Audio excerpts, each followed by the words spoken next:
Just before I begin, I do want to say a word of thank you to Batsheva and Shira. They are the wizards behind the scenes that have made this thing happen. It's something beautiful and wonderful to behold how in times of crisis it brings out the best in people, the best in Klal Yisrael. Hashem, in His infinite genius, gave us this platform called technology, so I can sit here in my little bunker here in Yerushalayim Ur HaKodesh, and you're out there in London, wherever you may be, somewhere in deepest, darkest, Golders Green and Hendon and other places where I grew up, and you can still see my shadows. And thank you, Batsheva, thank you, Shira, for this tremendous chus. It's an exciting topic. Well, it's actually a very boring topic at first glance, but once we get into it, you'll see it's a very exciting and important and growth-filled topic, which is the topic of what is going to happen to us this Thursday night and this Friday.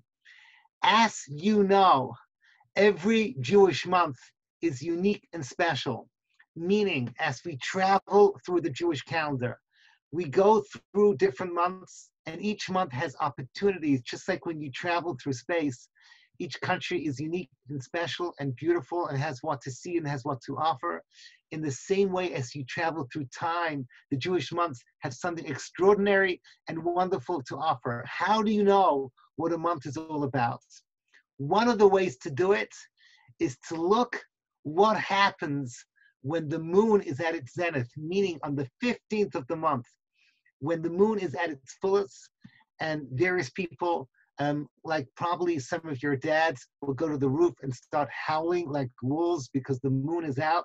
At those moments, you have to stop and think, what is this whole month about? For example, the month of Nissel. We all know the 15th of the month of Nissel is Pesach, so that makes everything easy. That defines the month of Nissel. Nisan is Gematria Nisim. It is the month of miracles. It is the month where HaKadosh Baruch Hu takes care of us. It is defined by the 15th of the month, which is Seder night. Go back a month, the 15th of Adar. What is Adar all about? So look what happens on the 15th. That is the climax of the Purim festival called Shushan Purim. Go back another month. You have two Bishvat. So the month of Shvat, if you want to understand it, look at the 15th. And there you can find out what it's all about. Okay, so let's look at the month of Iyar. I know that many of you listening, when you hear the word Iyar, all you can think of is the best friend of Winnie the Pooh. But you are wrong. It is 1/12 of the Jewish calendar. It is the month that we're now right in the middle in. And there's something that we should be focusing on. And to know that, let's look at what happens on the 15th. So the story of the 15th of Iyar is written in the Chumash, Parshas Bahalosacha, B'midbar Perek Tes. Let's read the story and see how does this talk to us. Just a quick reminder, the month of Iyar has only got one Yom Tov that is mentioned in the Torah. Lag Ba'omer and things like that are all very recent customs. The only Yom Tov that you have to know that is Midoraisa from the Torah is Pesach Sheini. So what's it all about? I'm going to read you a story. Once upon a time, and I quote, you have Hayu Anashim Asher Hayu Tmeim L'Nefesh Adam. There were people that were tamei, they were impure. V'lo yochlu lasis a Pesach, and they couldn't bring the carbon Pesach. The Balaturim brings down, how cool is this? Anashim Asher Hayu Tmeim L'Nefesh, the Gematria, Elu Shehaya Noisim Areinai Shel Yosef. So I figured this out. The Gematria actually works.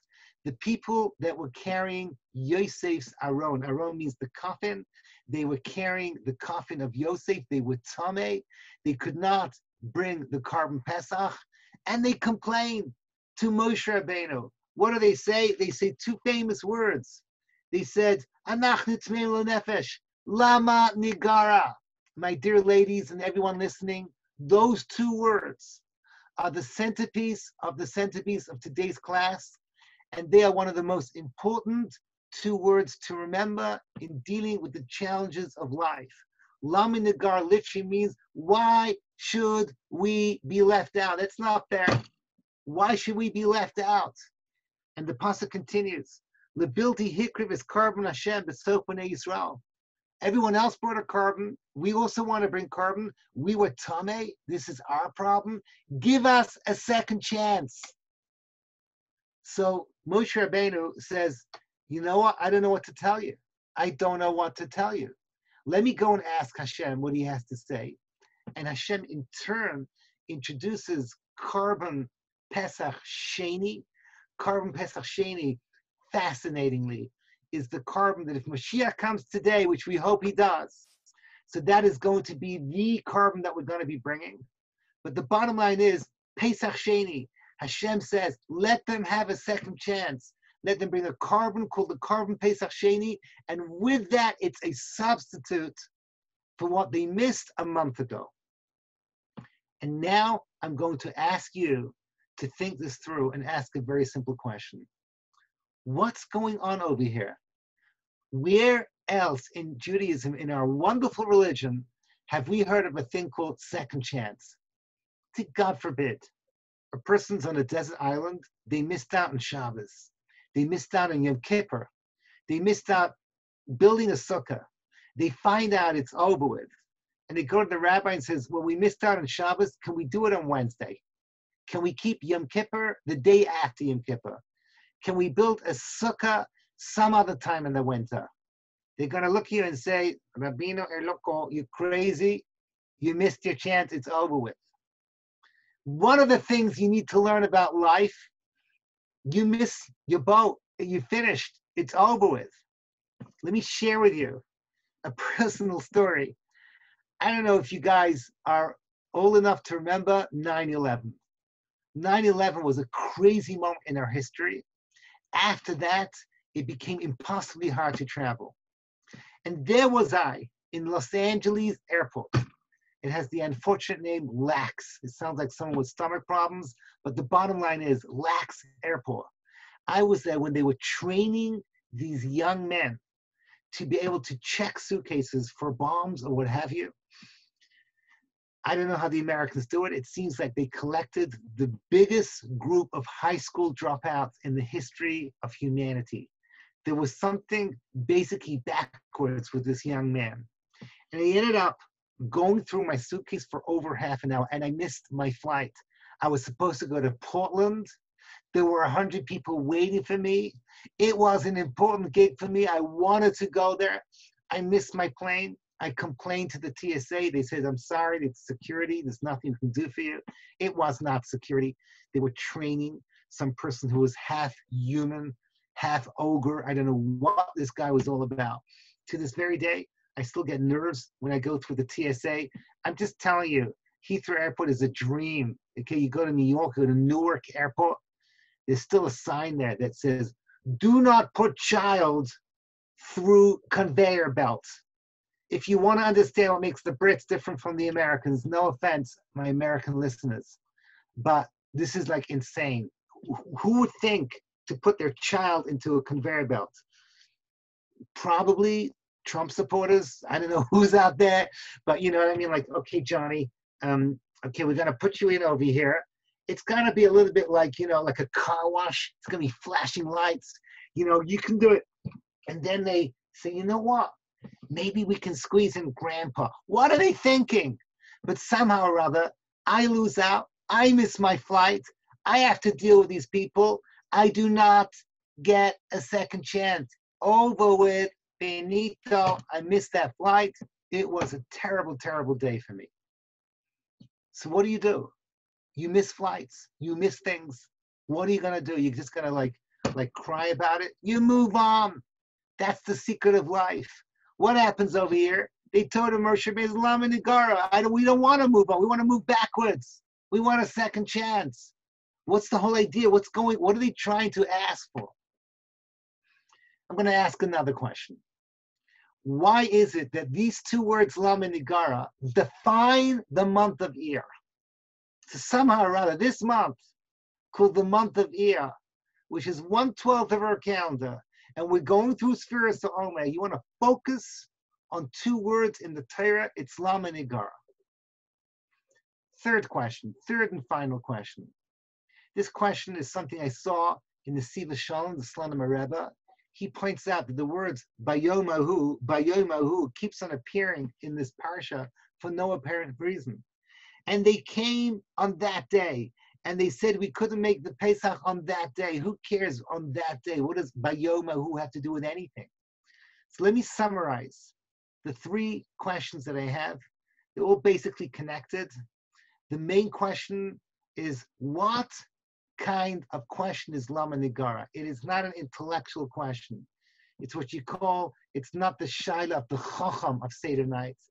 It's the shaila of the tom on Seder night. What kind of question is that? You want a second chance? You missed out. Deal with it. That's life. The second question, why does this define the month of Iyar? It's the 15th of the month, the zenith of the month. And thirdly and finally, what's this Bayomahu going on in the Parsha of Pesach Sheini, in the Parsha in Bahalosucha that deals with Lama Nigara? Okay, so let's try and understand the month of Iyar from a totally different perspective over here. I'm going to give you, this is like, I guess it's like Kabbalah for dummies. What are Kabbalah for dummies? My teachers always said, you do not talk about Kabbalah in public. But if something has become so commercialized that everyone talks about it, it's well known, and you have, your art scroll Kabbalah for dummies, and if you're from Los Angeles, so you can go to the Kabbalah kindergarten and learn these things. These are the sephiros of your neighborhood, off your neighborhood, off your neighborhood. This is what they teach. Everyone knows these things, that the 12 months of the Jewish calendar have mystical constellations. And these mystical constellations come with mystical letters, and they all somehow connect to understanding the month. So you don't have to be a genius to know that when the sun sets and the moon rises, you look outside, you see once a month, every month, the stars are aligned differently. You connect them, they form different shapes. These are called in Hebrew mazoles. Mazoles in English, constellation. You have the Goyish mazolos happen to line up more or less with the Jewish mazoles. The Jewish mazolos are very real, they're very powerful, there's a lot written about them. You can learn about your month by understanding the emek, the depth of what these constellations are all about. So last week, you had what's called Aries, the lamb. In Hebrew, Mazel Tleh. So Aries it's a Greek word for a lamb. It's got nothing to do with Wonder Woman. It is a sheep, and a sheep is very much connected to the month of Nissel, as we know, because we brought the Korban Pesach. Beautiful. So in the sky, you get to see a sheep. What is the month of Iyar all about? So look outside, and you will see Taurus, the bull. In Hebrew, Mazel Shor. So we go from the month of the sheep to the month of the ox. What does this mean for us? What kind of a transition is this? Fascinating. Next month, the month of Matan Torah, Sivan, is called Mazel Tu'umin, Gemini, the twins.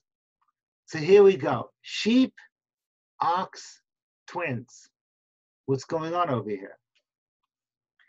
My dear ladies, I want to teach you something about life. And once you've heard it from me, you'll notice it again and again, these patterns repeating itself throughout your life. And this is how it goes. Hashem has an interesting way how he deals with us. It's called in Hebrew, Chesed, Gevura, Tiferes, which means Hashem throws us extreme kindness. Everything falls into place. The stars are aligned. Our lives are filled with magic. You just feel like you're in the middle of some Disney musical. And then, out of nowhere, everything crashes. You suddenly find yourself in a world of harshness. You feel alone. You feel neglected. And then, step number 3, everything's figured out. It's not exciting like the beginning. It's not harsh. But you're moving on in a healthy, balanced way, that's always step 3. Let me give you some examples. I tell you what, I work in Kiev in America, an organization called NCSY. So I don't know what the equivalent would be back in England. I'm a Sinai boy. I grew up in Golders Green, Woodlands Close to be exact, Hasmo, the whole works. And when I was growing up, so we had Sinai camp. It's not exactly Kiev. It wasn't Kiev then. I don't know what happens now. But in America, they have this frontline Kiev organization called NCSY. You go there, and you will see 16, 17-year-old girls, boys, never kept Shabbos in their lives. They come, and you see that Shabbos, you see in their faces are glowing with joy. They love the music. They love the fun. They love the new friendships. They love the constant attention from all the advisors. Life is great. By the time they're finished, that's it. They've fallen in love with Shabbos. I'm going to keep Shabbos from now onwards. And all their advisors and friends say, yeah, you can do it. Cheer, cheer, you can do it. They come home. They announce in their homes. That's it. I just had the experience of my lifetime. I want to keep Shabbos. And the parents look at them and say, Senorita, I do not think so. This is not going to happen. Not only that, I'm going to prove to you it's not going to happen. This Shabbos, we're going to go and visit grandma and grandpa going by car. You make the decision. You're coming with, or you're going to be with your newfound religion. And then their friends suddenly disappear, and their friends from school are all saying, you're crazy. What are you thinking about? What are you doing? Their advisors have no time for them. They've moved on to the next crop of kids. Suddenly, they find themselves extremely, completely, totally on their own. It's very frightening. And they have 2 choices. The logical choice is to go back to their comfort zone. Where were they the day before they went to their Shabbat zone? That makes the most sense. Life was easy. It was uncomplicated. Or they can do something insane. And that is what we call in the language of motivational speakers, you got to jump. Sometimes in life, you got to jump. Jumping is a metaphor. If you're on a plane and you've been trained to be a parachutist, you've never done it before, and it's your first time. Let's just say that you're scared of heights, and they open up that door. You look out, you say, I can't do it. I just can't. It's too much for me. It is too much for me. You're terrified, 10,000 feet below. Who knows what can go wrong? And then suddenly a voice inside of you says, I got this. I can do this. And you jump. And the moment you jump, you suddenly realize that the world is beautiful. And you feel that you're flying. And the world is incredible. And everything is falling into place.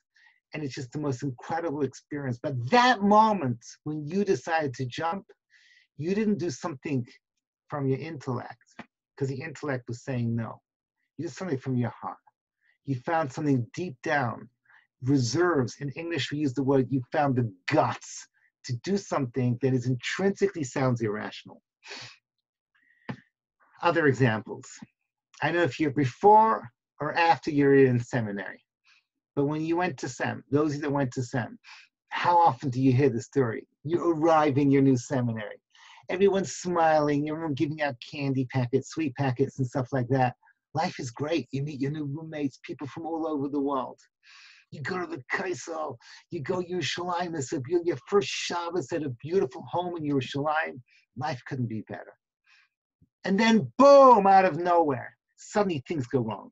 Suddenly you realize that you will not be able to deal with your new roommate, whatever it is, major foot odor or whatever it is that's going to drive you crazy for the rest of the year. You have your first negative taxi experience. You get in trouble with your unholy with the school. You call up your mother and say, Mommy, take me home. And Mama says, if you want, you can come home. Or you can make a decision to stay. At this point now, again, you've got 2 choices. You can get on that plane and come home. Or you can become a fighter. You can, I'm going to work this out. I'm going to make this year amazing. And then you get to stage 3, where everything's just normal and you have a great year.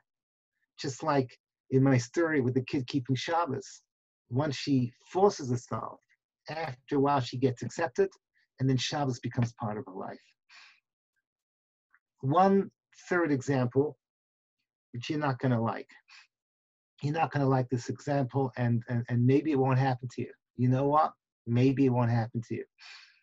I have to tell you that there's probably nothing more annoying than seeing a kala, seeing a girl getting engaged, and especially if it's your daughter, someone you love, your best friend just got engaged. So the moment you get engaged, they turn to this new form of creature that seem to be totally oblivious of the world around them. It's it. I don't know how to say this nicely. They just become like oh, everything's fluffy and everything's beautiful. And that's it. They have all their support and all their love, and they're busy figuring out how they're going to set up home, and it's so much fun. And they set up the wedding, and then finally you see them under the chuppah. How do they look like under the chuppah? She's a princess, he's a prince. They look so grand and so wonderful and so beautiful. And everyone's dancing around and everyone's taking pictures and everyone's saying how great you are and wonderful you are. 7 days of Shabbat brachas. The single hardest decision you will make is which shoes will match the outfit. Life is great. It is wonderful. The day after Shabbat brachas, let us be politically correct. Your husband goes off to Kailo. And you're at home. And there in the middle of your bedroom on the floor are two filthy, rancid, stinking socks. You realize his mother never taught him to put them into the hamper. Now what? What are you going to do now? That's it. Welcome to Shana Rishona. Now, Shana Rishona does not have to be Gehenna, but it's always challenging. It is not the simple thing that you thought was going to work out. It is so hard. It is a miracle if you don't spend a lot of time crying in your Shana Rishona. These things always happen. But you know what? If you're a fighter and your husband's a fighter and you say, we're going to make this marriage the best marriage ever, it will be that way. And then on your 5th anniversary, you look back and says, what we would think, this was amazing. And your 10th anniversary, and your 20th, and your 30th, and you go into old age, and your best friend, and everything's perfect. You have the best marriage ever. But you had to go through Chesed, Gevura, Tiferes. The beauty at the beginning, the harshness that followed, and then somehow things work out in the middle, and you move on. That's how HaKadosh Baruch Hu runs his world. Everyone should start thinking about their own lives. You'll probably notice those patterns have already happened in your life. Let's go back to our sheep. Let's go back to our ox. And then let's try and figure out how the twins come next. What are the sheep all about? So Shlomo Melech says in Shir Hashirim, Mashcheni acharecha narutza. Dear God, you're our shepherd. Pull us towards you, we'll come running. It's a great feeling. On Seder night, we have what's called in Kabbalah, Hiseirus Galeila. Everything comes down from above down. Everything's perfect. Everything falls into place. You can reach on Seder night the highest madrega with minimum effort. The Hasidic masters say, anyone can reach the level of Ruach HaKodesh on Seder night. You just got to follow the rules. Don't worry, it hasn't happened to me either. But it's there. It's a gift from HaKadosh Baruch Hu. It's a Rusa Dile'ela, the gift from above. You're the sheep. The sheep is timid. The sheep is placid. It is passive. The sheep has the shepherd watching her. If she gets lost, she's not gonna survive. But don't worry, you got the shepherd. He'll take care of everything. Daddy's there for you. Big Hashem in the sky is there for us. And then you hit the month called Rosh Chodesh Iyar. The truth of the matter is, it already builds up from the 16th of Nisan, called Sfiras HaOmer, but that's already complicated to show the Shilub, how everything fits in. It took about the month of Iyar. It's the month of the ox. What is an ox? An ox is self-made. An ox is muscular. An ox does not need a shepherd and does not tolerate a shepherd. The ox, like we see in the beginning of Parshas Balak, can go deep into the ground and pull things out from its own muscle and through its own strength. Don't mess with an ox. It is more powerful than you. The ox is completely and totally self-dependent, and that's how it finds its greatness. But the truth is, you cannot live your life as a human by imitating the role model of the ox. The ox is the human being that jumps. There's only so much you can do that. There's only so much you can take risks. There's only so much you can be a fighter with your whole environment. And then we get onto the twins. What are the twins? What are they all about? To understand that, we have to go a whole level deeper in understanding what is going on behind the scenes this time of the year. And with this deeper understanding, we can go back to our friends, Lama Nigara friends, the ones that were Tameh, the ones that turned to Moshe Rabbeinu and asked for Pesach Sheini. So let's go back, and I'm going to give you a story that I made up. It's a little bit twisted, this story. I apologize, but it's going to make the point that I want to make. It's not a Dubna Maggid mashal, it's a Menachem Nissel mashal, so just bear with me. Let's picture a story. Once upon a time, there was a cute little girl. Let's say, I don't know, 10 years old. No, it's probably younger, 8 or 9 years old.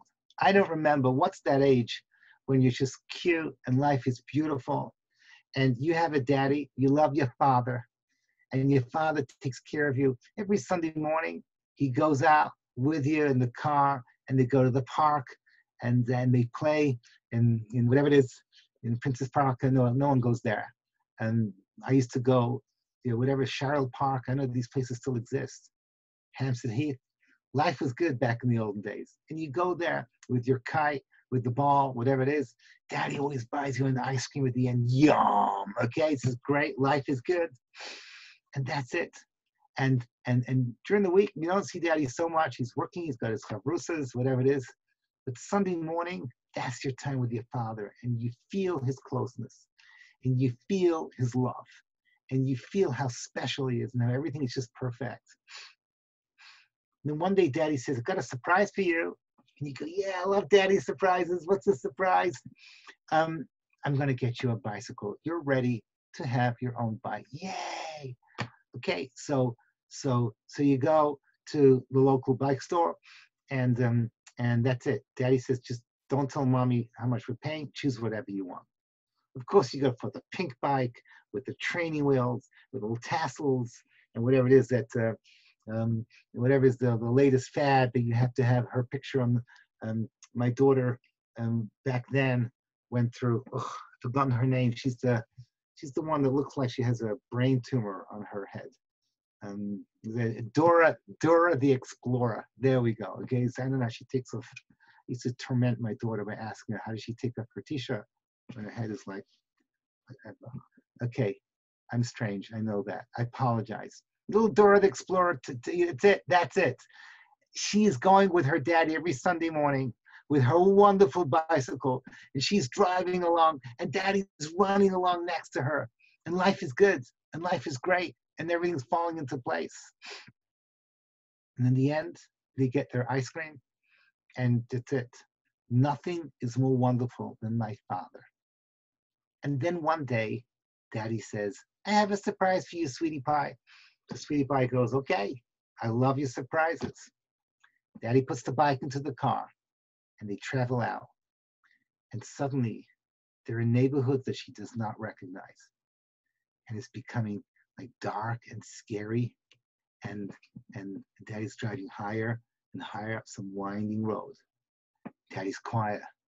And she's feeling like creeped out by this whole thing.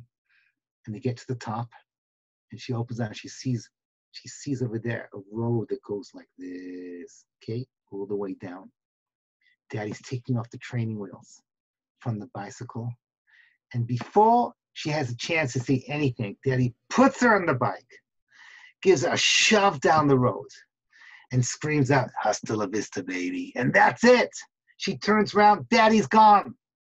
And she's going down, and she's going down to the valley of death. She's terrified. What's going to be?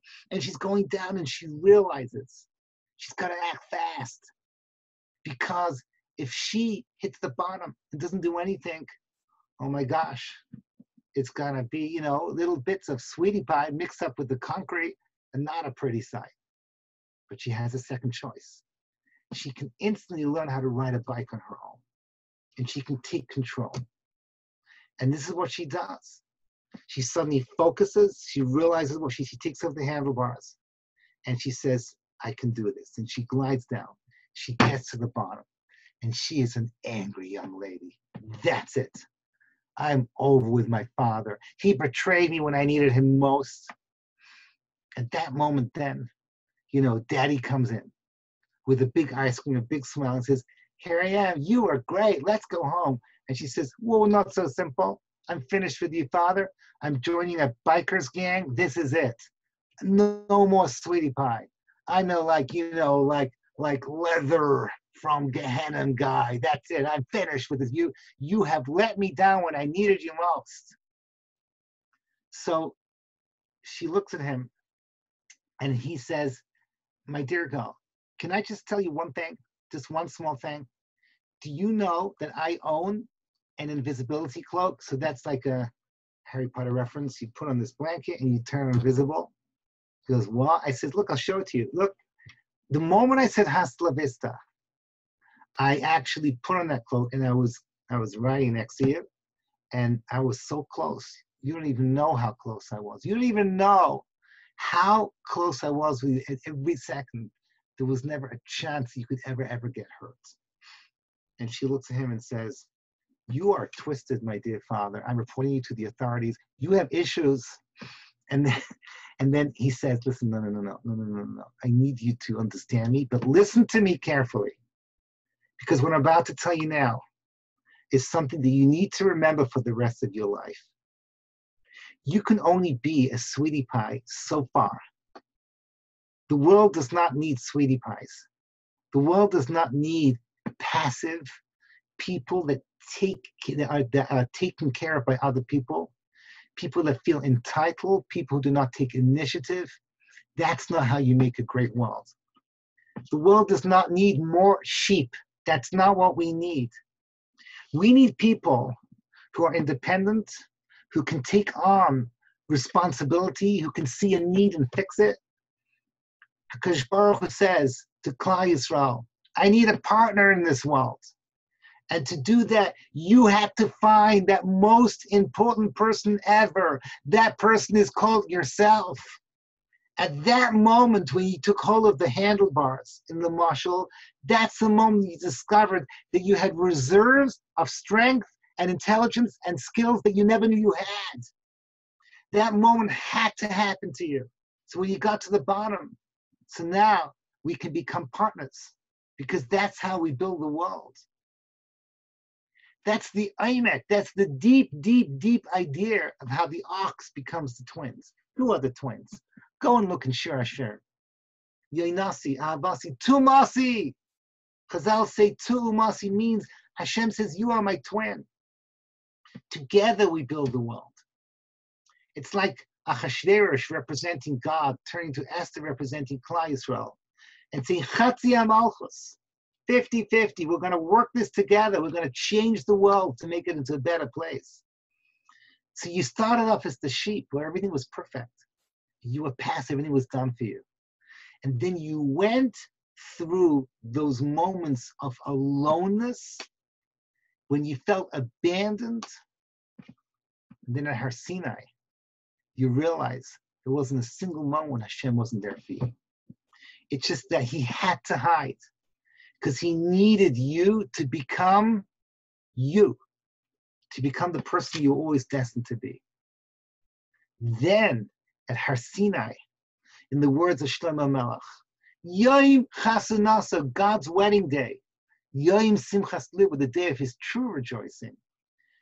His wedding partner is Klal Yisrael. The rejoicing is because it has someone in Klal Yisrael called Klal Yisrael who was made out of the right stuff, that together we can bring this world to its final tikkun, the saking olam b'malchus shakai, needs Klal Yisrael to have gone through the ox stage in their life, gone through those moments of alone, those moments of feeling vulnerable, and then finding that strength to take care.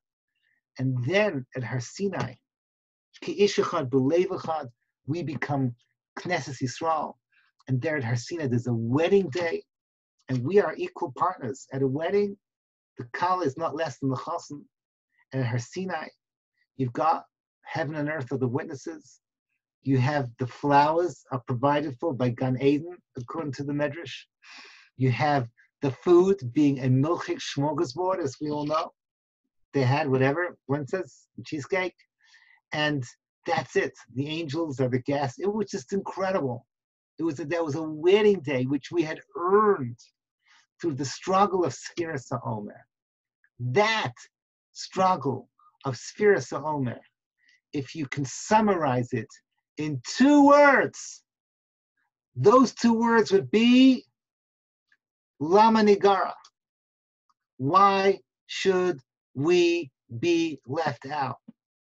Those 2 words is someone feeling abandoned, someone feeling that it's not fair, and instead of running away, you come to Moshe Rabbeinu and say, we want those madregos that everyone else got with the carbon Pesach. We want that as well. It's not coming from here, it's coming from here. It's that emotional gut reaction. I need to jump. I need to reach those levels.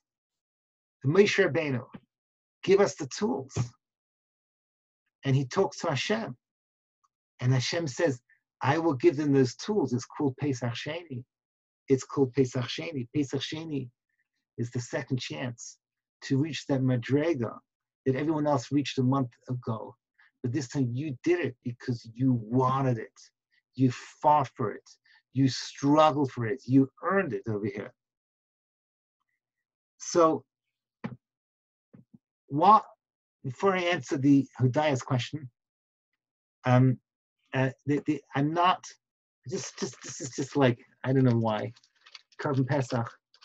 We don't have Carbon Pesach. This year, this is kind of burnt over here. It's not so bad on this side. This year over here, these are the leftovers from our Seder night over here. But actually, the matzah tasted pretty good. I have to share this with you. But this is what we have left over here. My minhag, this is what we do, is that we keep on the 14th, because the 14th is the carbon. The carbon is where the 15th would be that 1 month after Seder night. Those already are minhagim. In practice, nothing much happens on Seder night.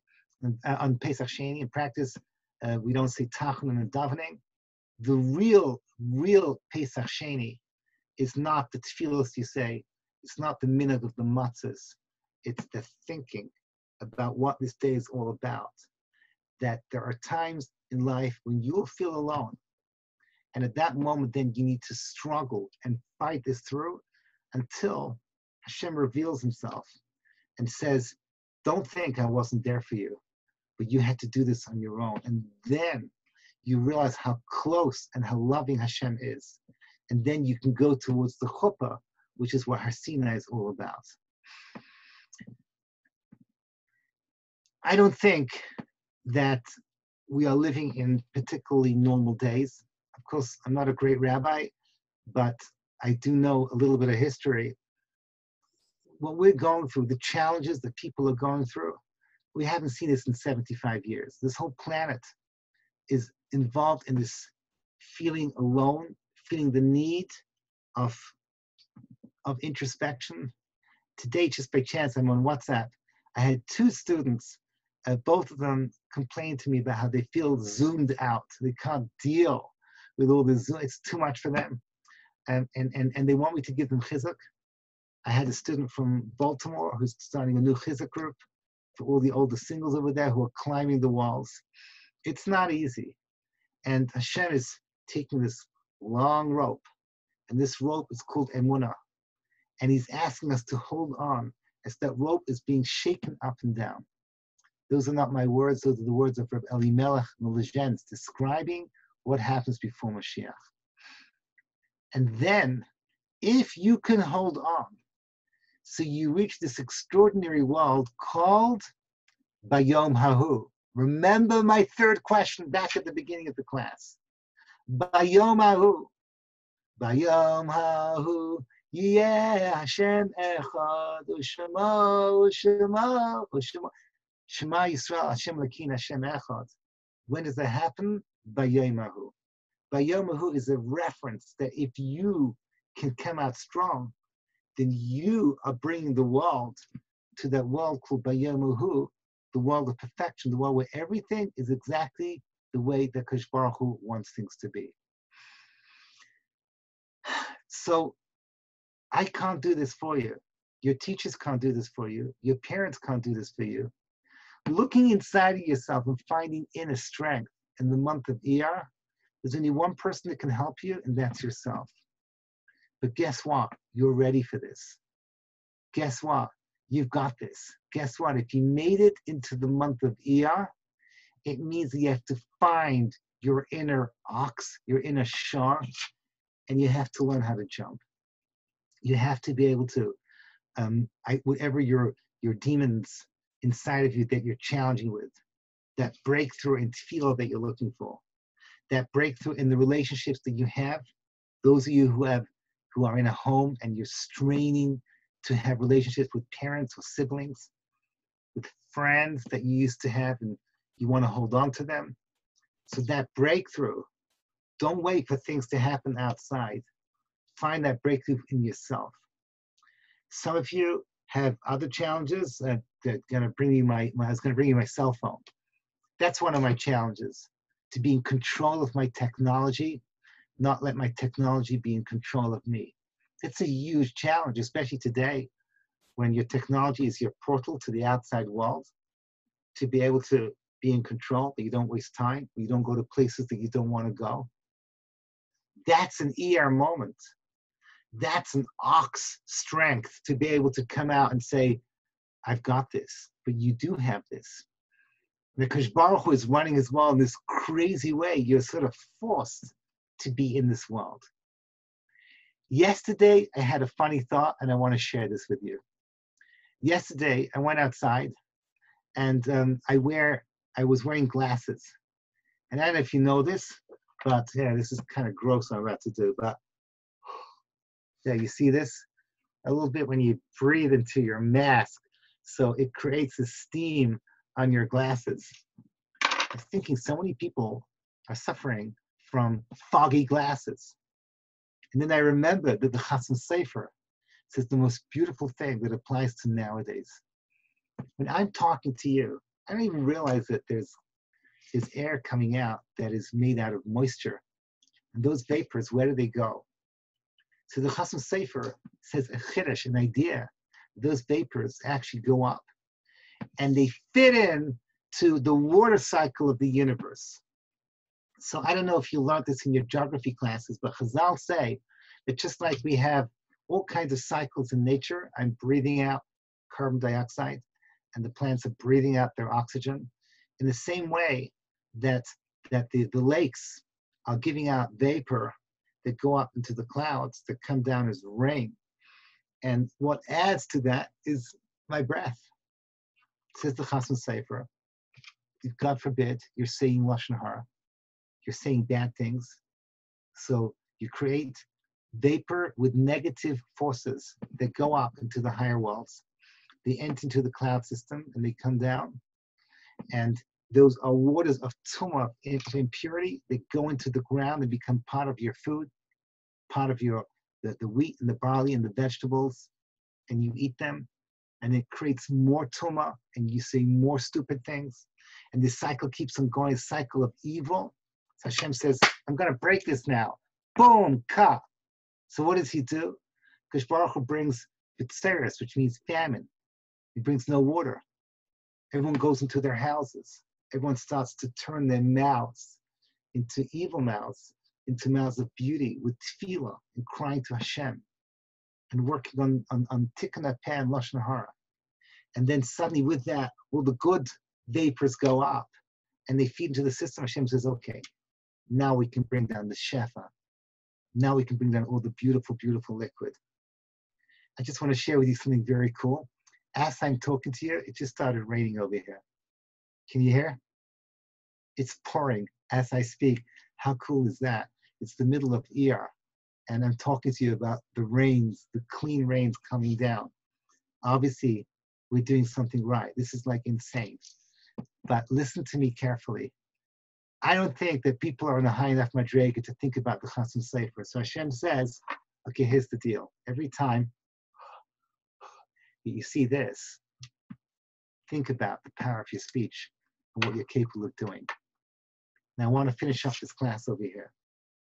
And I want to empower you. You are now living in times that you kind of wish we could go back to the good old days. Don't. Don't ask to go back to the good old days. Tell HaKadosh Baruch Hu, I want to move forward to the next stage. I want those good vapors to come down. I want all the beauty to come down. I want Mashiach to come. I want Bayom Ahu. I want that day. Lama Nigara. I want that I should be there to greet the Melech Mashiach, where everything that is possibly beautiful will be in this world, where everyone will get on with everyone else. Everything will taste better. Everything will feel better. The whole world will be the way HaKadosh Baruch Hu wanted it to be.